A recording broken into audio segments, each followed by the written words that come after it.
Assalamualaikum warahmatullahi wabarakatuh. Bismillahirrahmanirrahim. Segala puji syukur dihaturkan kepada Tuhan Yang Maha Esa atas segala berkat dan rahmatnya sehingga dapat diselesaikannya laporan Capstone Project yang berjudul Perancangan Sistem dalam Pemilihan Menu Makanan menggunakan Algoritma K-Means pada Rumah Makan Pondok Orange. Penyusunan laporan Capstone Project ini dilakukan dalam memenuhi mata kuliah wajib dan salah satu syarat kelulusan akademik pada program studi Teknik Informatika pada Sekolah Tinggi Manajemen Informatika dan Komputer Pontianak. Penyusunan laporan Capstone Project ini penulis mendapatkan pengalaman berharga, bantuan dan bimbingan dari banyak pihak, baik secara langsung maupun tidak langsung. Oleh karena itu, pada kesempatan ini, penulis ingin mengucapkan banyak terima kasih kepada Bapak Dr. Sandi Kosasi, Sarjana Ekonomi, Magister Manajemen, Magister Komputer, selaku Ketua Sekolah Tinggi Manajemen Informatika dan Komputer Pontianak, sekaligus sebagai dosen pembimbing saya dalam melakukan Capstone Project. Dan juga kepada Bapak Ponti Haryanto, terima kasih kepada Bapak Ponti Haryanto, Sarjana Komputer, Magister CS, selaku Ketua Jurusan Teknik Informatika Sekolah Tinggi Manajemen Informatika dan Komputer Pontianak. Saya ingin mengucapkan terima kasih juga kepada Bapak Sugino dan Ibu Subir, selaku pemilik usaha Rumah Makan Pondok Orange yang sudah mengizinkan saya dalam melakukan penelitian ini. Jadi saya akan menjelaskan tentang program atau website yang telah saya buat berdasarkan permasalahan yang saya angkat. Jadi di sini saya sudah menyediakan link website yang sudah saya cantumkan di sini. Pertama-tama yang tampil di sini adalah halaman landing page. Halaman landing page ini sengaja saya buat untuk halaman pertama ini supaya saya bisa tahu menu makanan apa yang paling banyak diminati berdasarkan hasil penjualan yang telah saya lakukan, berdasarkan data yang sudah saya dapat. Jadi pada Capstone Project ini saya menggunakan algoritma clustering K-means, yang dimana algoritma K-means ini adalah algoritma yang dimana kita menggunakan algoritma ini untuk mendapatkan data atau hasil berdasarkan bobot dan dikaitkan dengan data yang telah kita buat. Jadi untuk ini saya menggunakan algoritma clustering K-means ini yang dimana sesuai dengan preferensi pelanggan dan juga hasil dari penjualan yang telah saya dapat berdasarkan data yang ada. Kenapa? Karena preferensi pelanggan sangatlah penting untuk meningkatkan efisiensi operasional dan kepuasan pelanggan Pondok Orange.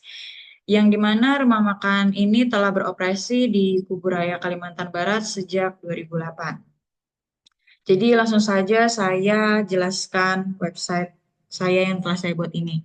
Jadi di sini kan udah ada nih link websitenya, yang dimana link website ini yang pertama memiliki landing page, memiliki 2 poin utama, hasil dari clustering yang telah diinput atau yang telah saya buat, yaitu ada menu makanan bubur pedas dan juga mie sagu goreng yang paling banyak diminati berdasarkan penjualan di bulan Oktober. Nah, di bagian sini saya juga mencantumkan beberapa informasi sedikit tentang Pondok Orange berdasarkan nomor telepon yang ada juga. Jadi sebelum ini kita akan masuk terlebih dahulu. Kita masuk.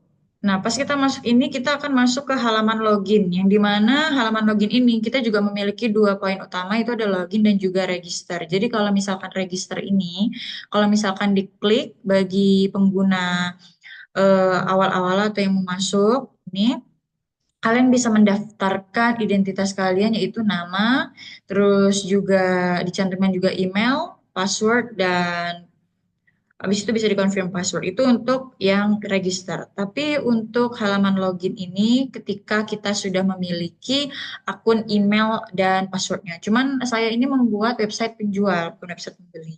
Tapi siapapun itu bisa meregister website ini. Jadi saya sudah menginputkan email address saya karena sudah terdaftar, jadi dia langsung terlampirkan sendiri di sini.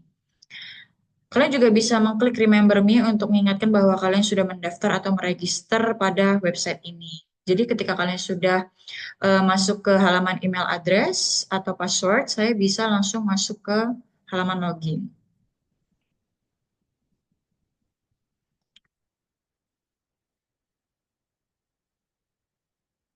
Nah, di sini ini adalah halaman dashboard atau halaman utamanya. Yang dimana di halaman dashboard ini, di bagian sini ini adalah eh, apa ya, total dari penjualan yang mencakup seluruh transaksi dalam periode yang berlaku. Nah, kalau ini kan berdasarkan dari periode bulan Oktober. Oktober tahun 2024. Nah, pada halaman dashboard ini saya memiliki beberapa kriteria poin, yaitu ada data, terus ada forms, perhitungan, dan lainnya. Nah, untuk di bagian dashboard ini sudah, yaitu di halaman sini. Tapi kalau untuk halaman data,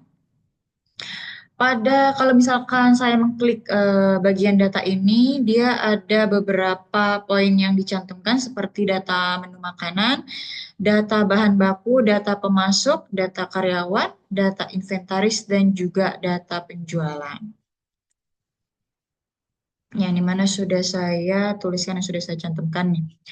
Jadi ini sudah saya tulis sebelumnya. Di sini di data menunya ini ada beberapa menu yang sudah saya tuliskan seperti bubur pedas, mie sagu goreng, mie sagu rebus, mie ayam pangsit, bubur nasi daging sapi, indomie telur, pentol kuah, mie sagu goreng, bubur pedas, dan juga mie sagu rebus. Cuman kalau misalkan ada orang yang ingin meregister atau orang yang ingin register itu berarti dia harus menginput data menunya sendiri karena saya sudah menginput data menunya terlebih dahulu. Dan di bagian sini juga ada bagian opsi edit dan juga delete. Jadi semisalkan kalau misalkan saya mau menghapus beberapa data menu di sini, saya tinggal klik delete dan juga edit.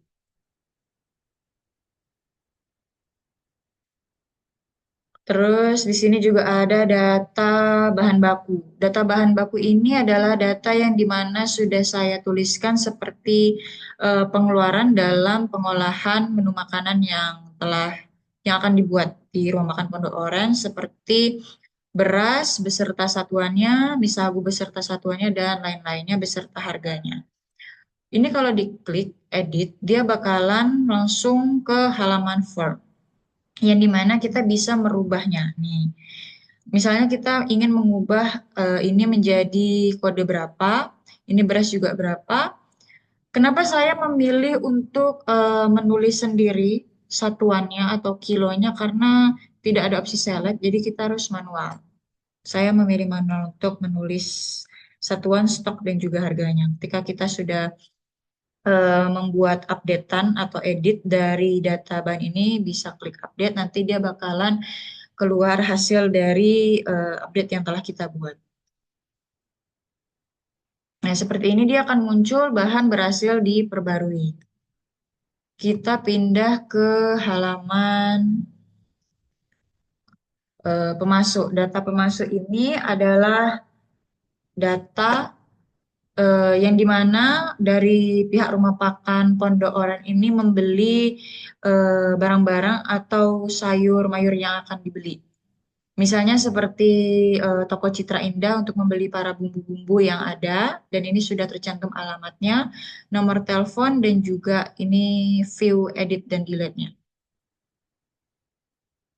Untuk bagian data, data menu makanan, data bahan baku, data pemasok, data karyawan, dan juga data inventaris, semuanya sama seperti yang sudah dijelaskan. Cuman bedanya kalau data inventaris ini adalah barang-barang yang dikeluarkan seperti berapa total stok kompor gas 2 tungkunya, terus ada berapa jumlah wajan besarnya, rice cookernya, dan segala macam.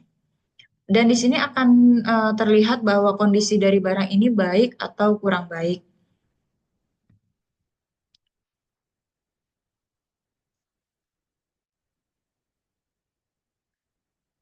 Di bagian sini ada data penjualan berdasarkan bulan yang sudah saya tulis. Nih di sini. Misalkan saya bisa mengklik di sini edit atau delete. Di sini bisa saya ubah menjadi bulan November atau Januari tahun 2025 itu bisa di bagian sini. Kalian juga saya bisa menambahkan data menu yang ada di sini. Misalnya saya ingin menambahkan data apa?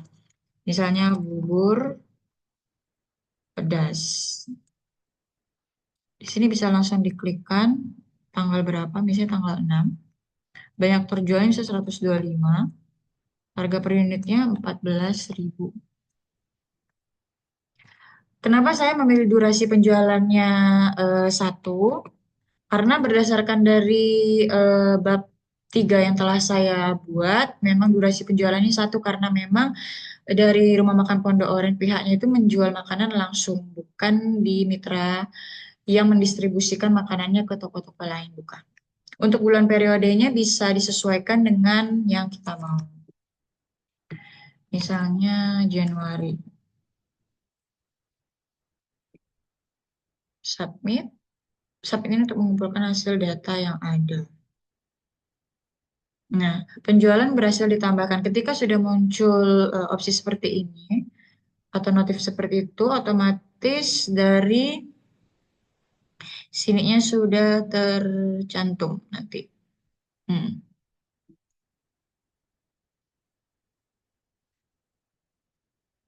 Terus saya akan menjelaskan di bagian forms. Nah, bagian forms ini adalah forms yang bagian terpenting karena forms ini adalah ketika kita ingin menginputkan sebuah menu makanan, bahan baku, pemasok, karyawan, inventaris, dan juga penjualan. Nah, yang paling penting dari permasalahan yang saya angkat ini adalah saya perlu menginputkan data penjualan yang ada. Misalnya nama produknya bubur pedas, saya memilihnya pada tanggal 19, banyak terjualnya 125, misal harga per unitnya 14.000.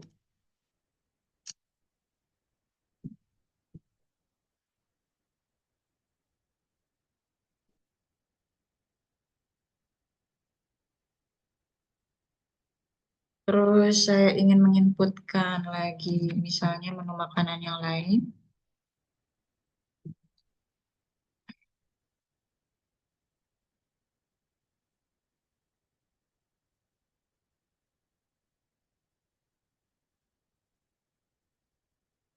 Memiliki tanggal yang sama, banyak terjualnya misalnya 34, 14.000, durasinya satu.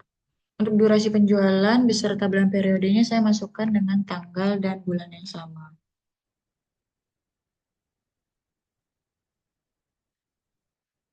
Ini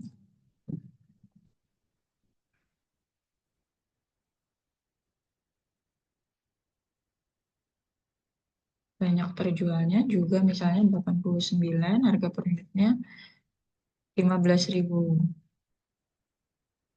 Durasi penjualannya satu, ininya juga Januari yang saya pakai submit. Jadi saya perlu menginputkan semua menu makanan yang ada di Rumah Makan Pondok Oren beserta harga dan banyak terjual porsinya.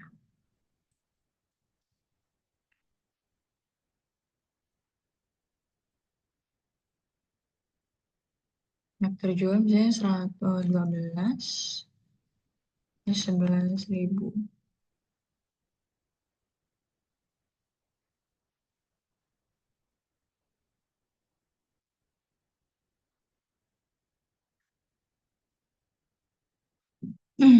Ini ada mie sagu rebus juga. Saya akan menginputkan semuanya. Banyak terjualnya 67 misalkan. Harga per unitnya itu ada 13.000. Durasi penjualan ini saya lakukan satu untuk Januari.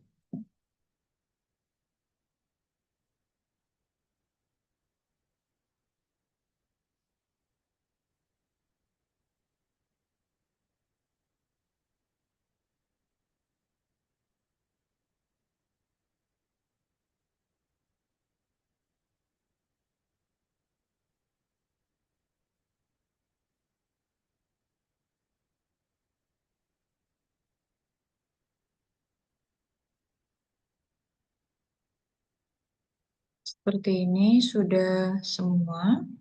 Ya, sudah semua. Lalu kita bisa klik kembali untuk mendapatkan data penjualan. Ya, nih seperti ini.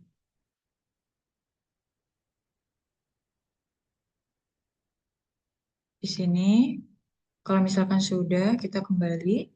Misalnya kita sudah menginput data penjualannya, kita bisa lihat di bagian sini, bagian perhitungan. Nah, berdasarkan data yang telah saya input tadi di bagian forms penjualan, saya sudah mencantumkan pada bulan Januari tahun 2025. Di sini kan tergantung saya ingin menginputkan pada bulan berapa, tapi balik lagi saya harus menginputkan secara manual bulannya.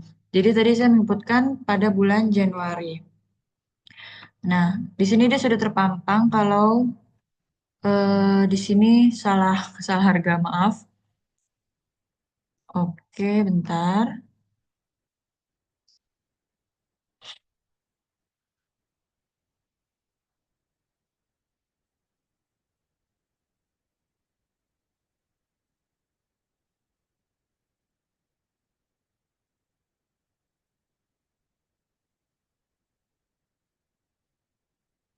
Nah, di sini otomatis saya bisa tahu berapa porsi. Jadi nanti tuh bahasanya kayak yang saya akan menginputkan berapa hasil penjualan pada bulan Januari pada tanggal sekian. Ini di delete dulu di sini. Nah, ketika data penjualannya ini sudah dibuat dan sudah diisi berdasarkan nama produk, tanggalnya tanggal berapa, banyak terjualnya berapa, dan harga per unit, serta durasi penjualannya itu diisi untuk bulan periode ini juga, saya bisa menggunakan clustering K-means atau algoritma K-means untuk membantu saya dalam mengklasifikasi data yang akan dibedakan, mana yang paling banyak diminati. Mulai klarifikasi seperti ini. Dia nanti akan muncul hasil clustering berdasarkan data yang telah saya input tadi. Seperti misal untuk cluster pertama, di bagian yang paling rendah itu ada mie sagu goreng yang banyak terjualnya 34, pentol kuah ada 12, serta Indomie telurnya 13. Terus untuk di cluster 2 ini di bagian medium, ada mie ayam pangsit yang banyak terjualnya 89, mie sagu rebusnya ada 67. Dan yang akhir ini adalah klaster 3 yang paling tinggi, yang dimana menepati posisi paling tinggi yaitu menu makanan bubur pedas, yaitu sekitar banyak terjualnya 125. Jadi hasil dari ini, dari halaman ini adalah untuk memunculkan hasil dari clustering K-means yang telah saya inputkan berdasarkan forms yang telah saya isi. Nah, jadi ketika tadi kan ada opsi yang namanya lainnya, yang dimana ada opsi logout. Nah, itu adalah opsi yang dimana kita keluar dari halaman dashboard, yang dimana ketika saya sudah mengklik logout tadi, dia akan balik ke halaman utama tadi, yaitu di landing page ini, di halaman pertamanya ini. Sekian presentasi website dari saya yang telah saya buat untuk Epson Project saya, untuk mata kuliah wajib saya. Saya Gina Anantano Fidu Putri ucapkan terima kasih banyak sebanyak-banyaknya kepada dosen pembimbing saya Bapak Dr. Sandi Kosasi dan juga kepada Bapak Ponti Haryanto yang sudah membantu dalam Capstone Project ini, dan juga kepada pihak Rumah Makan Pondok Orange, Bapak Sugino dan juga Ibu Subir Lestari. Sekian, terima kasih.